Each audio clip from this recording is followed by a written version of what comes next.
السلام علیکم ورحمۃ اللہ وبرکاتہ۔ الحمدللہ رب العالمین وبہ نستعین وعلی آلہ وصحبہ اجمعین وبعد۔ محترم ناظرین، آج کی اس ویڈیو میں ماں باپ کے ساتھ حسن سلوک کے تعلق سے کچھ باتیں آپ کے سامنے رکھوں گا۔ اللہ رب العزت نے انسانوں کو بہت سارے رشتوں میں پرویا ہے۔ کسی کو باپ بنایا تو کسی کو ماں کا درجہ عطا کیا، کسی کو بیٹا بنایا تو کسی کو بیٹی کی نسبت عطا کی۔ غرض یہ کی کہ ان تمام رشتوں کو بنا کر ان کے حقوق بھی مقرر فرما دیے، جو کہ ہر ایک کا ادا کرنا ضروری ہے۔ لیکن والدین کے حقوق کو اللہ رب العالمین نے قرآن مجید کے اندر اپنی اطاعت اور بندگی کے فوراً بعد ذکر فرمایا ہے، جو اس بات کی طرف اشارہ ہے کہ رشتوں میں سب سے بڑی اہمیت والدین کے حقوق کی ہے۔ اسی کے تعلق سے کچھ پوائنٹس میں آپ کے سامنے رکھ رہا ہوں۔ سب سے پہلی چیز یہ ہے کہ ماں باپ کی ناراضگی اللہ رب العالمین کی ناراضگی میں سے۔ دوسری چیز یہ ہے کہ ماں باپ جب بڑھاپے کی عمر کو پہنچ جائیں تو ان کے ساتھ حسن سلوک کیا کرو، اپنی زندگی کا ایک حصہ ان کے لیے وقف کر دو، ان کی خدمت گزاری میں، اور ہاں، ان کے ساتھ عدل کا نہیں بلکہ احسان کیا کرو، کیونکہ انہوں نے آپ کے بچپن سے لے کر آپ کی جوانی تک جو کچھ انہوں نے کیا ہے وہ ایک احسان ہے جس کا بدلہ آپ اپنی زندگی بھر نہیں چکا سکتے۔ تیسری چیز یہ ہے کہ ماں باپ کے سامنے ہمیشہ تواضع کے ساتھ پیش آیا کریں، کیونکہ یہ وہی لوگ ہیں جنہوں نے آپ کو یہاں تک پہنچایا ہے، اور اس دنیا کے اندر صرف باپ ہی وہ شخص ہے جو اپنے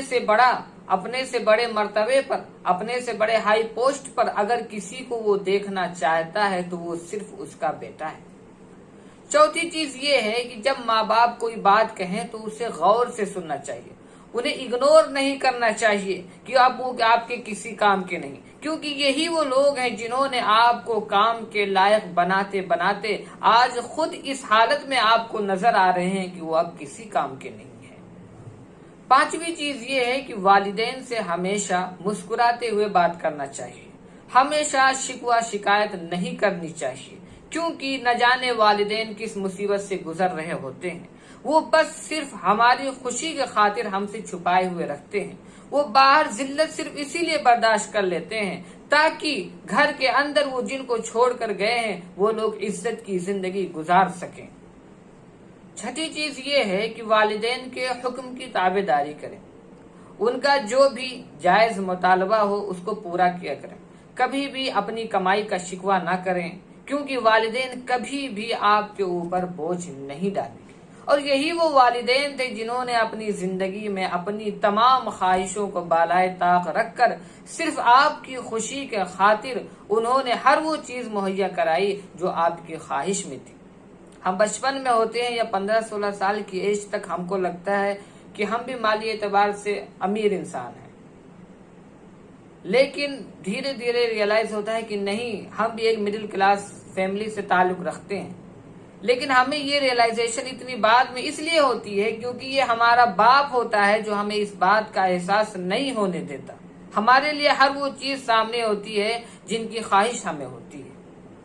اسی لیے کہتے ہیں کہ اپنی کمائی سے تو صرف ضرورتیں پوری ہوتی ہیں، شوق تو ماں باپ کی کمائی سے پورا ہوتا ہے۔ اگلی چیز یہ ہے کہ والدین میں ہمیشہ ماں کو مقدم کرنا چاہیے۔ اس کا مطلب یہ بھی نہیں ہے کہ آپ باپ کو پیچھے چھوڑ دیں۔ بہت سارے لوگ ہوتے ہیں ماں سے بہت میٹھی میٹھی باتیں کرتے ہیں لیکن باپ سے اسی کے برعکس الٹی زبان بات کرتے ہیں، کیونکہ اگر ماں کے پیروں تلے جنت ہے تو باپ بھی جنت کا دروازہ ہے۔ ماں عام طور پر بچے کے صحت کے تعلق سے زیادہ پریشان ہوتی ہے، کھانا کھایا کہ نہیں کھایا، صحت اچھی ہے یا نہیں اچھی ہے، جبکہ باپ اپنے بیٹے کی زندگی میں اس کے کریئر کو لے کے زیادہ پریشان ہوتا ہے کہ اپنی لائف میں آگے کیا کرے گا، کیونکہ یہی وہ بیٹا ہے جو باپ کا بوجھ اپنے کندھے پر لینے والا ہے آگے چل کر کے۔ اسی طرح جب بھی والدین کے بیچ لڑائی ہو جائے، کوئی انبن ہو جائے تو آپ ان کے بیچ صلح کرا دیا کریں۔ اسی طرح جب بھی آپ باہر کہیں جائیں تو والدین سے اجازت طلب کر لیا کریں، یا اگر نہیں تو کم سے کم انہیں اطلاع کر دیا کریں۔ ظاہر سی بات ہے وہ آپ کو کبھی منع نہیں کریں گے، لیکن آپ کی اس اجازت اور اطلاع سے وہ اتنے خوش ہوں گے کہ آپ اس کا اندازہ نہیں لگا سکتے کہ ان کا فرما بردار بیٹا ان کو اطلاع کر کے یا ان سے اجازت لے کر کے گھر کے باہر یا کہیں اور جا رہا ہے۔